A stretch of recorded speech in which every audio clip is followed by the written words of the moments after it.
അപ്പോൾ ഇന്ന് ഞങ്ങൾക്ക് ഗ്യാമണാണ് കിട്ടിയേക്കണേ. സാധാരണ എനിക്ക് സ്ലൈസ്ഡ് ഗ്യാമണാണ് കിട്ടാറ്, പക്ഷേ ഇന്ന് എന്താണെന്നറിയില്ല ഇങ്ങനത്തെ ഒരു സൈസ് ഗ്യാമണാണ് കിട്ടിയത്. അപ്പോൾ ഗ്യാമൺ എന്ന് പറഞ്ഞാൽ അറിയാമല്ലോ, പോർക്ക് തന്നെയാണ്. അപ്പോൾ ഇത് ഇച്ചിരി ഉപ്പുണ്ടാവും, ഓട്ടോമാറ്റിക്കലി ഉപ്പിട്ടിട്ടാണ് വരുന്നത്. എന്നാലും കുഴപ്പമില്ല, നമ്മളിത് ഇന്നലെ തന്നെ നേരെ ഓവണി കയറ്റി ഒരു 10-12 മണിക്കൂർ സ്ലോ കുക്ക് ചെയ്തിട്ട് ഈ കണ്ടീഷനിലാക്കി എടുത്തേക്കണെയാണ്. അപ്പം ഇനി ആ ഫോയിലൊക്കെ ഒന്ന് പറിച്ച് കളഞ്ഞിട്ട് അതിൻ്റെ സ്കിന്നൊക്കെ നല്ല അടിപൊളിയായിട്ട് മുരിഞ്ഞിരിക്കണേ, അതൊന്ന് പ്രോപ്പറായിട്ട് കുക്കായിട്ടിനോടൊന്ന് ചെക്ക് ചെയ്യണം. അതിനിപ്പോൾ നമ്മൾ ആ ചെക്ക് ചെയ്യണം സാധനം നമ്മുടെ കയ്യിലുണ്ട്. അപ്പോൾ അത് വെച്ചിട്ട് ഒരു 75 സെൽഷ്യസ് എങ്കിലും വേണം, എന്നാൽ പ്രോപ്പർ കുക്കായിട്ടെന്നാണ് അതിൻ്റെ അർത്ഥം. അപ്പോൾ നമ്മൾ ചെക്ക് ചെയ്ത് നോക്കണം, നേരെ കുത്തി നടുക്കിലേക്ക് ഇറക്കി വയ്ക്കുക. അത്രയും വലിയ മീറ്റല്ലേ. അപ്പോൾ നോക്കുമ്പോൾ ഇത് ഏകദേശം 80 മുകളിലോട്ട് പോയി. അപ്പോൾ പിന്നെ ധൈര്യമായിട്ട് നമുക്കിത് തട്ടി എല്ലാവർക്കും സെർവ് ചെയ്യാം. വേറെ ഒന്നും നോക്കേണ്ട കാര്യം, അത്രയും ചൂടായാലും ഉണ്ടാവുകയും ചെയ്യും.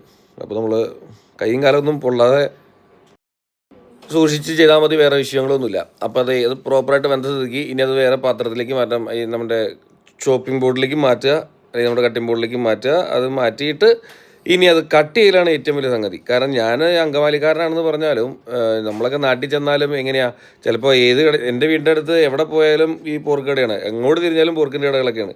എന്നാലും ഞങ്ങൾ 1 കിലോയോ 2 കിലോയൊക്കെ ഞങ്ങൾ സാധാരണ മേടിക്കാറുള്ളൂ. എന്നിട്ട് നമ്മളെന്തെങ്കിലും കൂർക്കിട്ട് വയ്ക്കുക, കായിട്ട് വയ്ക്കുക, അങ്ങനെ എന്തെങ്കിലും പരിപാടികളുള്ളൂ.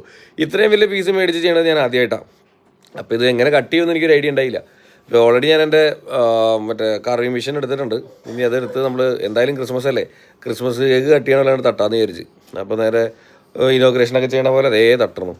അങ്ങനെ മുറിച്ച് ഇനി ഈ സാധനം നമുക്ക് കുറച്ച് വെജിറ്റബിൾസും കുറച്ച് മാഷൊക്കെ കൂടി കൊടുത്താൽ ഇന്നത്തെ ലഞ്ച് കഴിഞ്ഞ്. അപ്പോൾ ഇതൊക്കെ ഉണ്ടാക്കാൻ ഭയങ്കര സിമ്പിളാണ്, പിന്നെ അതൊന്ന് നോക്കിയും കണ്ടൊക്കെ ചെയ്യണമെന്ന് മാത്രം. അപ്പോൾ അത് ഇങ്ങനെ ആദ്യത്തെ കട്ടിങ് കഴിഞ്ഞു. അത് കഴിഞ്ഞിട്ട് നമ്മൾ എന്ത് ചെയ്യണമെന്ന് അറിയാമോ, ഇനി അത് ഓരോ മറ്റേ കേക്കിൻ്റെ പീസ്, കുഞ്ഞു കുഞ്ഞു കേക്കിൻ്റെ പീസ് പോലെ അല്ലെങ്കിൽ ബ്രെഡ് സ്ലൈസിൻ്റെ റസ്കിൻ്റെ ഒക്കെ ആ ഷേപ്പിൽ കട്ട് ചെയ്തെടുത്തിട്ട് വേണം സെർവ് ചെയ്യാൻ. എന്നാലാണ് അതിൻ്റെ ഒരു ഭംഗി വരുള്ളൂ.